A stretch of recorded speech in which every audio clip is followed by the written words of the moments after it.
desde el gobierno y desde la oposición. Tiene amores y tiene odios. Tuvo una presencia, digamos, en el chavismo. Hoy es crítica del chavismo, pero también crítica de la oposición. Me refiero a nuestra apreciada Indira Urbaneja. Indira, ¿cómo estás? Buenas tardes. Querido, qué gusto poder estar contigo. Mira, vamos a entrarle a esto de frente. ¿Qué tal vez la operación anticorrupción? ¿Qué hay qué hay alrededor de ella y qué hay en el fondo de ella? Sería mi pregunta, porque siempre no dan puntadas sin dedal, siempre hay algo de fondo. Coméntanos. Mira, fíjate, podemos tomarlo de dos maneras. Obviamente, siempre digamos que los gobiernos o los sistemas o los regímenes utilizan este tipo de actividades para hacer su purga y su limpieza interna. Eso es algo que tenemos que dejar en claro.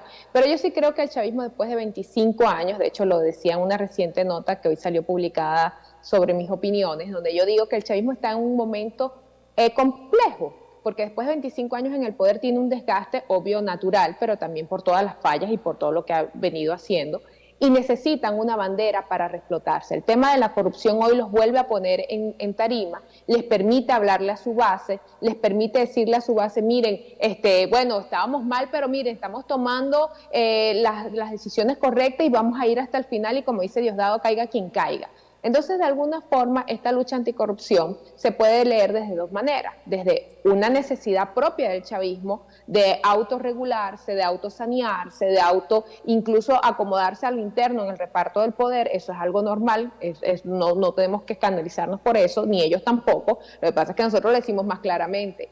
Y lo otro es que realmente era necesario un saneamiento en el tema de las finanzas públicas, porque Ahora, Indira, pero ¿y qué pasó con Asdrúbal Chávez y qué pasó con Tarek El Aizami? Que no han no sido... hay manera, mira, Ajá. no hay manera de que ellos, incluso lo decía también el lunes, que ellos van a tener, a juro que presentar a Tarek El Aizami, no van a poder salvarlo de esto.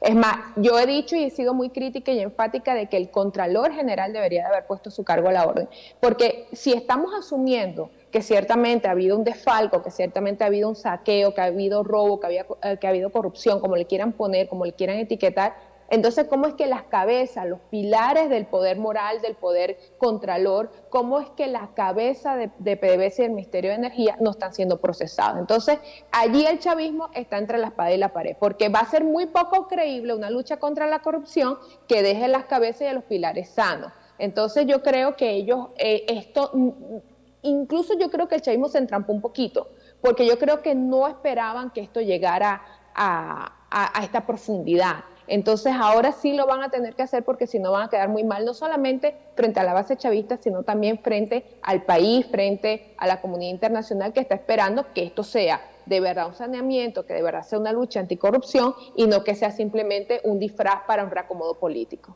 Mira, después de 24 años donde hemos visto pasar por nuestra cara empresas saqueadas, Pudreval, que fue la estafa más grande que se le ha hecho a este país porque jugaron con el hambre del pueblo. En lo particular, no sé si es una epifanía que recibió mi ex compañero y amigo Nicolás Maduro Moro, pero Nicolás arrancó campaña este lunes, más Sí. del Delgado, con un asistente virtual, un programa moderno, segunda fase, campaña electoral, de la campaña, Sí. tercera fase, aumento salarial. Coméntanos. Mira, el chavismo, como te dije, está en un momento complejo, un momento de redefinición, porque después de todo este desgaste, ellos necesitan volver con una oferta electoral que es difícil, porque ya que tiene el chavismo para ofrecer después de 24 años, o sea, tienen que poner una oferta electoral muy novedosa y muy nueva en el tapete, algo que no han podido hacer porque no han podido aumentar los salarios, no han podido responderle a los maestros, no han podido responder a los empleados públicos.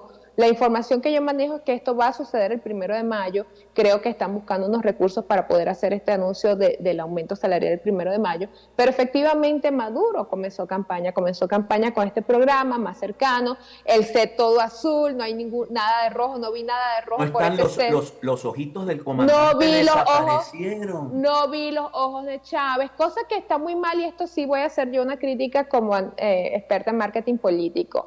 Mira lo que te voy a decir, el chavismo chavismo, Hugo Rafael Chávez Frías sigue teniendo 58% de aceptación en las encuestas.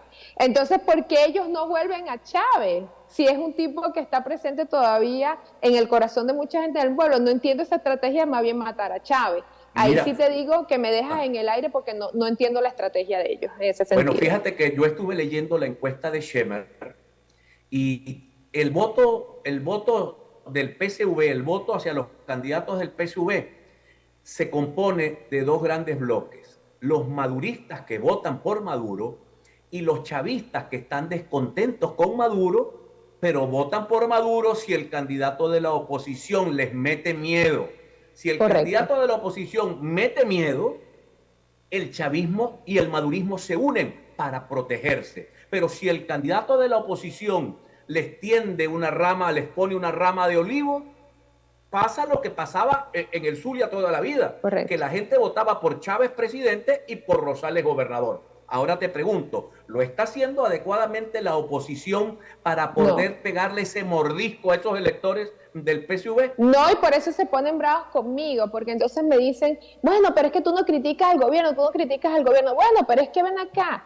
El tema es que tú tienes que saber manejar los códigos del chavismo. Porque para tú ganar, para que cualquier opositor pueda hoy ganar la presidencia, necesita la votación del chavismo descontento. Y eso, entonces imagínate tú, el 5 de marzo, cuando era el aniversario de la muerte de Chávez, lejos de hacerse solidario con la base chavista, el montón de insultos, el montón de más bien contra Chávez, Chávez se murió, Chávez esto, Chávez lo otro. Entonces, ¿cómo vienes ahora a buscar el voto chavista? Yo no veo hasta el momento, mi querido Juan Carlos, no veo a nadie de la oposición comiendo en el chavismo. Algunos han intentado decir que van a gobernar para todos, pero esto ya sabemos que es retórica y la gente realmente no cree en ese discurso. Tendrías que presentar un plan real por escrito y decir, miren, si yo gano, yo voy a gobernar para el chavismo. Y gobernar para el chavismo significa tener una propuesta de gobierno para el chavismo, con los códigos del chavismo, por ejemplo, cosas que le preocupa al chavismo. Bueno, que si un candidato opositor gana la presidencia, ¿qué sucede con nosotros? ¿Qué sucede con nuestras misiones, con nuestros bonos, con nuestro sistema? A todo eso un candidato de oposición tendría que darle respuesta para que ese chavismo sienta que no me lo estás diciendo nada más de palabrería, nada más que por ganar mi voto, y después que te montes en el poder va a venir la persecución. La gente tiene miedo de la persecución, tiene miedo de la retaliación, tiene miedo que un gobierno de oposición venga a encarcelarlos, a perseguirlos, a vivir la historia al revés. Y honestamente hasta yo como venezolana le tengo miedo a eso. Tú estuviste ayer con un gran amigo mío, que es Kiko Bautista. Ese es mi pana durante muchísimos años. Kiko publica hoy un análisis en El Político bien interesante y lo republicamos en Tercera Voz. Y Kiko menciona al padre Ugalde y Chuo Torrealba menciona al padre Ugalde. El padre dice, el candidato que salga de la primaria tiene que ser un candidato que una al país. Correcto. Pero pareciera que el mecanismo de primaria comienza a cojear por muchos lados. ¿Por qué? Porque María Corina ataca al G3, Capriles ataca al Conde, el Conde le tira un guamazo. Entonces va a ser una justa de derrotados. Se van a derrotar, y eso a mí me parece un error tremendo, que los opositores se quieran derrotar entre ellos, cuando deberían hacer, si van a hacer una primaria, bueno, de propuestas. Pero hay quienes dicen que todavía es posible salvar el mecanismo del consenso para escoger un venezolano que no necesariamente está en ese grupo de candidatos que una a los venezolanos. Háblame de esto. Yo creo que la primaria, mira, si se termina de dar el proceso de primaria, y esto hay que ser muy honesto con el análisis, las primarias existen porque parte de la comunidad internacional, principalmente los Estados Unidos, ha presionado y ha hecho mucho énfasis porque se haga un proceso de primaria. Entonces digamos que la primaria vamos a jugar un escenario donde la primaria se llega a dar para cumplir con esa comunidad internacional, para cumplir con quienes le dan los realitos a algunos partidos que están ahí dentro de esas primarias. Y digamos que ellos hasta por compromiso financiero van a llegar a las primarias. Pero yo apuesto y además tengo mi fe en que después ese candidato que salga a esas primarias va a tener que competir y buscar y meterse dentro de la línea del consenso. Porque esto yo creo que una vez lo hablamos aquí en tu programa, la necesidad de construir un candidato. No es lo mismo elegir un candidato, sacar de una caja de aso, de un sombrero de mago un candidato, que construirlo con aquellas características que en aquel entonces yo te decía, no sé si lo recuerdas, te decía que era un candidato 3G. que tuviera la posibilidad de ganar, que tuviese la garantía de que le van a entregar el poder y que tuviese la G de gobernabilidad. Eso tú no lo escoges en una primaria.